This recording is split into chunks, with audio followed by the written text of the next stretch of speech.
যুবক আসো, ভাবো, সবার পায়ে হাত রেখা বলতেছি, যে যে স্থানে আছে, যার যতটুকু পজিশন দুনিয়াতে, রিক্সা চালাও, তুমিও ভাবো যে এই ছোট জীবনটা কেন দিলেন। বাবা উচিত কেন দিলেন? ওই জান্নাত পাওয়ার জন্য দিলেন। বলে আপনি কি করে বলেন? এই জন্যই বলি, কেন আমাদের যাত্রা জান্নাত থেকে, আমরা জান্নাতে যাব। আদম আলাইহিস সালাম জান্নাত থেকে যাত্রা শুরু করছেন, আবার উনি ফিরা জান্নাতেই যাবেন। আমাদেরকে যদি আল্লাহ জান্নাত না দিবে, তাহলে মুসলমানের ঘরে আমার অস্তিত্ব দিল তো দিল কেন? আমি তো ডিমান্ড নোটও করি নাই, আমি তো আল্লাহর কাছে চাইও নাই, আমি তো আল্লাহর কাছে অনুরোধও করি নাই। আল্লাহ সদ ইচ্ছায় আমাকে মুসলমানের ঘরে পাঠাইছেন। দুনিয়াতে পা রাখতে দেরি, আজান একামতের ধ্বনি আমার কানে আসতে দেরি হয় না। কিন্তু সব সত্য, কিন্তু এটাও সত্য আমি সবকিছু পাওয়ার পরে হারায় গেলাম, আল্লাহকে ভুলে গেলাম। এই জন্যই কোরআন আমাদের কানে ধ্বনি দেয়, কুতিলাল ইনসানু মা আকফারা। ও মানুষ, তুই অকৃতজ্ঞ হইলি তো হইলি কি করে?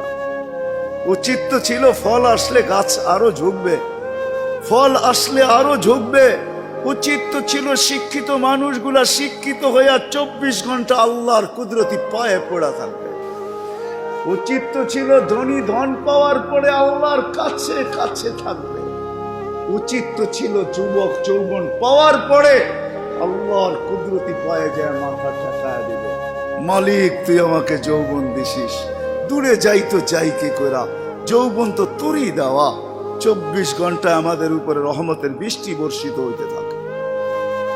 তারপরও আমাদের সমাজের মানুষগুলা একটু ভাবে না, একটু চিন্তা করে না এই ছোট জীবনটা কেন দিল। আসলাম আর যাব। উর্দুতে বলে খানা কামানা খানা সোনা সুবা পাখানা। এটার জন্য তো দুনিয়ায় দেন নাই, জীবনটা দেন নাই যে কামাবো, খাবো, ঘুমাবো, আর সকালে খালি করব, আবার কামানোর জন্য ছুটবো। মা বোনরা হয়তো একটা আটটা বেশি করে, পকানা সাজনা সাজানা, খানা খিলানা, সোনা, আর পরেরটা তো সবারই সমান। এতটুক হয়তো মা বোনদের দুই একটা বেশি, চার চারা তো পুরুষের সমানই। এই জন্য জীবন আসেন ভাবি, কোন দিন এটা ফুরায় যাবে কেউ জানবে না। মৌত কারো কাছে মিস কল দিয়ে আসে না। দুনিয়ার কোনো ব্যক্তিত্ব নাই, একজন ব্যক্তিত্ব ছিলেন, মৃত্যু যার কাছে বইলা আসতে হয়েছে। আল্লাহ নিজে বলছেন মালাকুল মউতকে, বন্ধুর কাছে যাবে, অনুমতি দিলে ঢুকবে, নাইলে ঢুকবে না। অনুমতি নিয়ে বুকে হাত রাখবে, নাইলে রাখবে না। আমার বন্ধুর অনুমতি ছাড়া হাত রাখবে না বুকে। একজনই দুনিয়াতে ব্যক্তিত্ব ছিল যার কাছে অনুমতি নিয়ে আসছে, কারো কাছে আজ পর্যন্ত অনুমতি নিয়ে আসে আর আসবেও না। সত্য এটাই। এই জন্য আসেন, ওই জান্নাত, এটাই আমাদের ছোট জীবনটার উদ্দেশ্য। এই জন্যই আল্লাহ ডেলি ডাকে, 5 বেলা ডাকে, গ্যারান্টি দিয়া ডাকে, সিল লাগায় ডাকে। ইদা সালুহা সালুহা সাইরুল আমাল। 5 ওয়াক্ত নামাজ যদি এই উম্মত কমপ্লিট করে দেখাইতে পারে, তো আল্লাহ আমাদের নবীজির সাথে ওয়াদা করছেন, আমিও আপনার উম্মতের জীবনকে কমপ্লিট বলে লিখা দিব। কোন বিষয়ে হাতই লাগাবো না, চোখই বুলাবো না, নামাজ ঠিক তো ঠিক। মুহাম্মদুর রাসূলুল্লাহ সাল্লাল্লাহু আলাইহি ওয়াসাল্লাম এই জন্যই আসছেন, এই জন্যই জীবনটা ভর চোখের পানি ঝরাইছেন, এখনো জড়াইতেছে। কিয়ামতের মাঠে আমাদেরকে নিয়ে চিৎকার দিবে, উম্মতি উম্মতি বলে চিৎকার দিবে। আসছিল যুবক যৌবন অবস্থায় তোমাকে জান্নাত পাওয়ায় দেওয়ার জন্য, নাইলে যে হাদিস শুনাইছি এটা কোনোদিন হইতো না, কোনোদিন হইতো না। যৌবন আসতে দেরি, পাইতে দেরি, তোমাকে জান্নাতের নিচে গ্যালারি বুকিং দিতে দেরি হবে না। তোমার জন্য আরশের নিচে তোমার জন্য গ্যালারি বুকিং হবে, সুপার ডিলাক্স গ্যালারি। সাবাতু ইয়াদিল্লুহুমুল্লাহু তাহতা দিল্লি আরশি ইয়াউমা লা দিল্লা ইল্লা দিল্লু শাবুন নাশা ফি ইবাদাতিল্লাহ। ওই যুবক যে দুনিয়ার এই গান্দা জিনিসের থেকে 60-70 বছরের জন্য চোখ বন্ধ করে নিছে, কান বন্ধ করে নিছে, জবান বন্ধ করে নিয়ে দৌড় লাগাইছে। আল্লাহ বলে তোমাকে আরশের নিচের সুপার ডিলাক্স গ্যালারিতে জায়গা দিবে, কিয়ামতের দিন ওইখানে জায়গা দিবে। হ্যাঁ হ্যাঁ, ওইখানে শুধু খালি মুখে বসে থাকতে হবে না, সব থাকবে ওইখানে, সব খাইতে থাকবে, সব বুক করতে থাকবে। আমল নামা উঠতে উঠতে ডাইনাতে চলে আসবে, তোমার যাইতেও হবে না, উঠতে উঠতে ফেরেশতা নিয়ে আসবে হাতে, ডাইন হাতে। আজকে যেরকম ছক্কা মারলে তোমরা বাজার গরম করে ফেলো, মহল্লা গরম করে ফেলো, ঠিক না? আরে বোঝো তো আমার কথা। তার ছক্কা ক্রিকেটে দেখো না, মাঝে মাঝে তোমাদের পছন্দের প্লেয়ার যদি ছক্কা মারে বা টিম যদি ছক্কা মারে, তাহলে পুরো বাজার গরম করে ফেলো, ঠিক না? আমল নামা ডাইনাতে আসতে দেরি, আরশের নিচ গরম করতে দেরি করবে না। উমুকরা উ কিতাবিয়া বলে একটা চিৎকার দিবে, আরশ পর্যন্ত কাইপা উঠবে। আল্লাহ মুস্কি মুস্কি হাসবে যে দেখো কি চিৎকার দিতেছে। ডাইনাতে চলে আসবে, আম্মা মান উতিয়া কিতাবাহু বিয়ামিনি। ডাইনাতে আসতে দেরি, চিৎকার দিতে দেরি হবে না। এটা চিৎকার, খুশির চিৎকার। উমুকরা ও কিতাবিয়া। আর শুধু এটাই না, ওইখানে যে নাস্তাও খাবে। বললাম না খাওন আছে, খাওন আরশের নিচে। জান্নাতের মাছের কলিজার কাবাব আর জান্নাতের রুটি খাওয়াবে। ফেরেশতারা আয়েশা বলবে আল্লাহর ওলি দুপুরের খানা জান্নাতে খাইতে হবে। এইখানে বৈশা বৈশা একজন আরেকজনের দেখায় সময় কাটাইলে চলবে না। জিজ্ঞাসা করবে কি পাকাইছে আল্লাহ দুপুরে? যাবাহা লাকুম সাওরাল জান্নাত, জান্নাতের স্বাদ পাবে। জিজ্ঞাসা করবে কোথার থেকে আনছে? আমাদের আমিন বাজার মিরপুর থেকে। কেনা রব্বা হাফি আকনাফিল জান্নাহ, জান্নাতের কোনায় কোনায় বিচরণ হয়ে বড় হয়েছে। জিজ্ঞাসা করবে কি গাছ খাওয়াইছে আল্লাহ? ফেরেশতারা বলবে হাশিশ আর জাফরান, পিওর জাফরানের গাছ খাওয়া বড় হয়েছে। বর্ণনা শোনার পরে মুখে পানি এসে পড়বে, উঠবে জান্নাতে যাওয়ার জন্য। উঠতে দেরি, নূর হুমিয়াসা। ওই দিন নামাজের মজা বুঝে আসবে, ওই দিন উজুর মজা বুঝে আসবে। যেখানে উজুর ব্যবহার হয়েছে ওইখান থেকে নূর ফুটা বাহির হবে। যেই জায়গা নামাজে ব্যবহার হয়েছে ওখান থেকে নূর ফুটা বাহির হবে। দুজকের পাশে যাবে, দুনিয়ায় কি রংবাজ। দুজক যখন জিজ্ঞাসা করবে তোমরা কারা, তো সব রং বুড়াও রংবাজ হয়ে যাবে। রংবাজ বুঝেন তো? দুজকের পরিচয় দিবে, চিনো না বুঝি আমার ঘরে? হ্যাঁ চিনো না? নিজেকে পরিচয় দিবে ঘন্টা ভর। তারপরে দুজক বলবে মাপ চাই বাবা, জিজ্ঞাসা করেও বিপদে পড়ছি। তোমরা ধীর গতিতে পার হবে না, দ্রুত গতিতে পার হবে। কাইলা তাসর, এমন না যে পদ্মা ব্রিজ নতুন দেখতে গেছো, গাড়িওয়ালা করে বলছে আস্তে আস্তে চালা, একটু দেখালোই, আবার কবে আইনা নাই, ঠিক না? ওটার ভিতরে লেখা আছে কিন্তু কত মাইল স্পিরিটে চালাইতে হবে। এর চেয়ে কম দাঁড়াইলে খবর আছে, সিসি ক্যামেরা লাগাইয়া দিছে। কিন্তু দুজকও বলবে দীর্ঘতিতে যেও না, আগুন নিভা যাবে। তোমরা এরম গতিতে পার হবে যে খবরই না হয়, উঠবে আর ওই পারে যে ঠক করে লেগে যাবে। আর ফেরেশতারা প্রটোকল দেওয়ার জন্য দাঁড়ায় থাকবে। ওয়াসিকাল্লাযীনা তাকাউ রাব্বাহুম ইলাল জান্নাতি যুমারা হাত্তা ইযা জাউহা ফুতিহাত আবওয়াবুহা ওয়া ক্বালা লাহুম খাযানাতুহা আসসালাম। ফেরেশতারা প্রটোকল দিবে, বলবে চিরদিনের লেগে ঢোকো জান্নাতে। আমাদের নবীজি এটাও জানায় দিয়েছেন এই উম্মতকে, শুধু আমাদের নবীজি আর এই উম্মতকে, যুবক তোমাদের জান্ডা কিন্তু হাসান হুসাইনের হাতে থাকবে। মজা অন্যরকম। মা বোনদের জান্ডা ফাতেমা রাদিয়াল্লাহু তাআলা আনহার হাতে থাকবে। আমাদের বয়স্কদের জান্ডা আবু বকর আর উমর রাদিয়াল্লাহু তাআলা আনহুর হাতে থাকবে। আল্লাহর নবীজি আগে আগে থাকবে। ওয়াস্তাকবিলুনি উম্মতি রব্বি, আল্লাহ জান্নাতের গেটে আমাদেরকে স্বাগত জানায়। কেমন সর্বশেষ যে জান্নাতে যাবে, সর্বশেষ, শেষ পড়ার কেউ যাবে না। ও যখন জান্নাতের দরজায় যাবে, হুর দেখা 40 বছর তাকায় থাকবে, খালি রূপ দেখা 40 বছরের লেগে ট্যা হয়ে যাবে। ট্যা 40 বছর পরে হুর ওর গালের ভিতরে চিমটি কাইটা বলবে খালি দেখবি, আর কিছু কাহিনী নাই, আর কত দেখবি তুই আমারে, চল ভিতরে।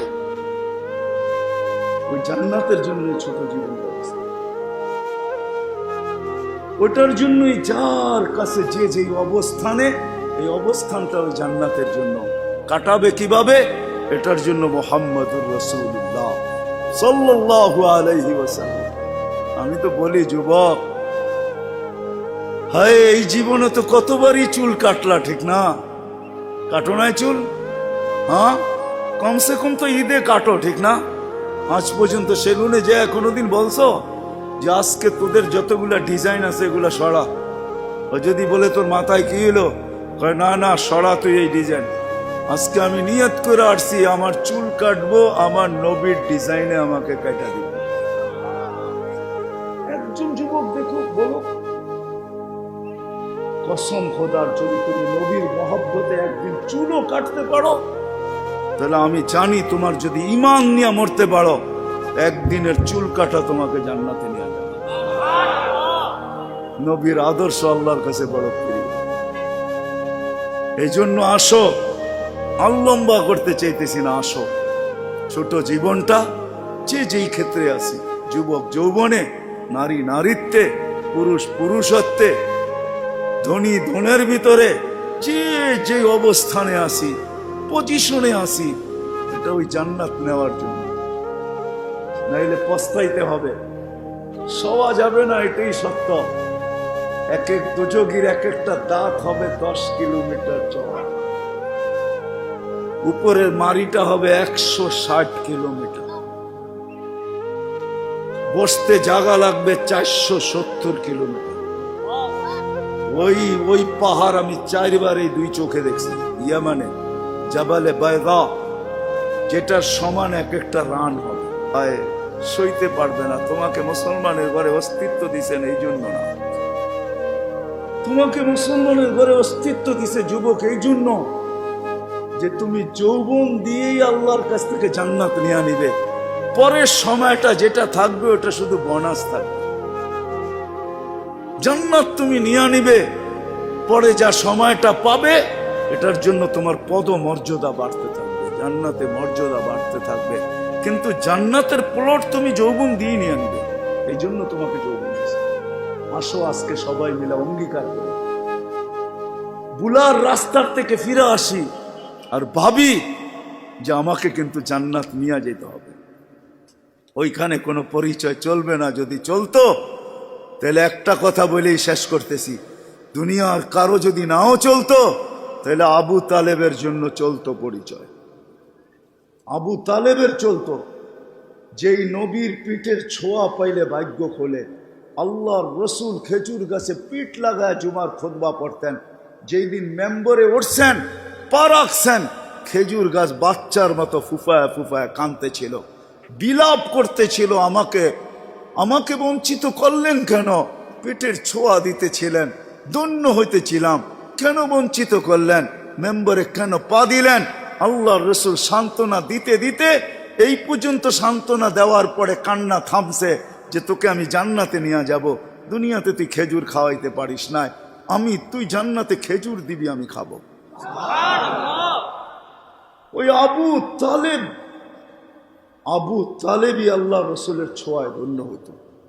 44 বৎসর চাচার সিনায় থাইকা বড় হয়েছেন। 44 বৎসর পর্যন্ত চাচার সিনায় ছিল। ও যুবক, আমি চুল কাটার কথা এই জন্য বলতেছিলাম।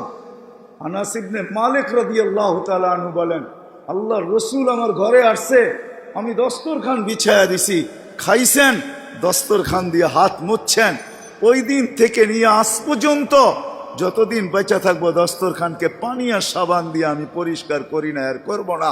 যখনই ময়লা হয় আমি আগুনে নিক্ষেপ করি, আগুন ময়লা খায়া ছাই করে ফেলে, আমাকে চকচকে দস্তরখান ফেরত দেয়।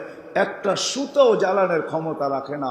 যেই রসুলের হাতের ছোঁয়া পাইলে দুনিয়ার আগুন, দুনিয়ার সুতা পড়তে পারে না। তুমি যদি ওই রসুলের স্টাইলে চুল কাটো তো দুজক তোমাকে ধরবে, তো ধরবে করতে পারে। আমার কাছে লজিক আছে, যুক্তি আছে। আসো, কোনো পরিচয় চলবে না, চলবে শুধু মুহাম্মদুর রাসূলুল্লাহ, তার আদর্শ চলবে। এই জন্য আসেন ওয়াদা করি আজকের থেকে যে আমি আমার জীবনটাকে আল্লাহর রসুলের আদর্শে যে জায়গায় আছি, গরিব গুরবতের ভিতরে থেকে, হায় গরিব তো ভাবে দুনিয়াও পেলাম না, আমিও ভাবি গরিব দুনিয়াও পেল না, আখেরাত যেন হাতছাড়া না হয়। কিয়ামতের মাঠের আধিপত্য গরিবদেরই থাকবে। একটাই সম্প্রদায় কিয়ামতের মাঠে যাদের হিসাব কিতাব হবে না, কানে কানে ফেরেশতা বলবে ইনতালিকু ইলাল জান্নাতি বিগাইরি হিসাব ওয়ালা কিতাব, তোমাদের হিসাবও নাই কিতাবও নাই, চলো জান্নাতে চলো। এই জন্যই আল্লাহ রসুল গরিবদের ভিতরে উঠতে চাইছেন, অহশুরনি ফি জুমরাতিল মাসাকিন। হিসাব কিতাব নাই, শুধু এইখানেই শেষ না, আল্লাহ বলবে তামাত্তাউ খামসুমিয়াতি আম হাত্তা ইয়াদখুলাল আগনিয়া। দুনিয়াওয়ালারা দুনিয়ায় ভোগ করছে 60-70 বছর, তোদেরকে দেখায় দেখায়, তোরা খাবি 500 বছর ওদেরকে দেখায় দেখায়। 500 বছর পরে ধনীদেরকে যেতে দিবে, এই পাশে বসায় রাখবে, বলে বসো আর দেখো ভিতরে কি করে। গরিব বড় বড় বার্গার লইব, 2 হাতে ধরে টানবো আর খাইব। বড় বড় গ্রিল লইব, দুনিয়ার যত খানা জান্নাতের এটা লইব, আর লম্বা লম্বা টান দিব আর দেখাইব আর চোখে টিপি দিব। কি বেরিয়েছেন কেন? ঠিক না? আমি তো মাঝে মাঝে বলি, হুজুররা কি বলবে জানি না, হুরেরও যদি আয়ে বলবো পরে অনেক সময় আছে তোর লোকে দেখা করার, যা এখন 500 বছর খাওয়ার অনুমতি দিছে, দুনিয়ার 60টা মিটায় লই, 500 বছর খায়া লই, পরে দেখা করবো বাগেন থেকে। হুরের কাছেও যাবে না।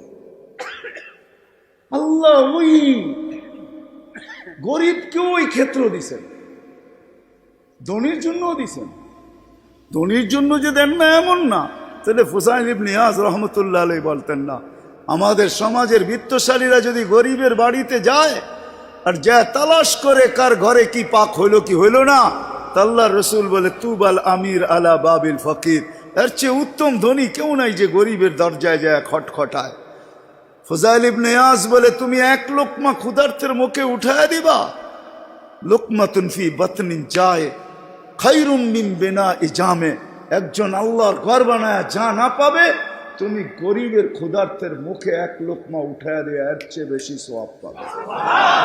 আল্লাহর ঘর বানাইলে জান্নাত পাওয়া যায়, গরিবের মুখে 1 লোকমা খানা উঠায় দিয়েও জান্নাত পাওয়া যায়। হাদিসে কুদসি আছে, আল্লাহ বলে আমি ক্ষুধার্ত ছিলাম, তুমি কেন খাওয়াইলে না? তো বান্দা বলবে আপনি, সুবহান, আপনি আবার ক্ষুধার্ত? তা আল্লাহ মানুষ সামনে নিয়ে আসবে, এ ক্ষুধার্ত ছিল, তোমার কাছে হাত পাচ্ছে, তুমি ধাক্কা দিয়া বাহির করে দিছো, একে খাওয়াইলে আমাকে খাওয়ানো হতো। জিজ্ঞেস করেন হাদিস আছে না নাই?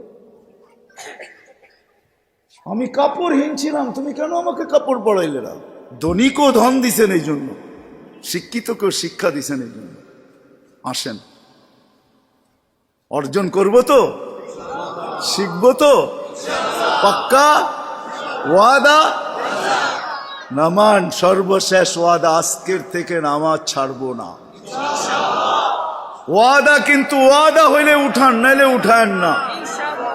আজকের থেকে নামাজ কোনো মতে ছাড়বো না।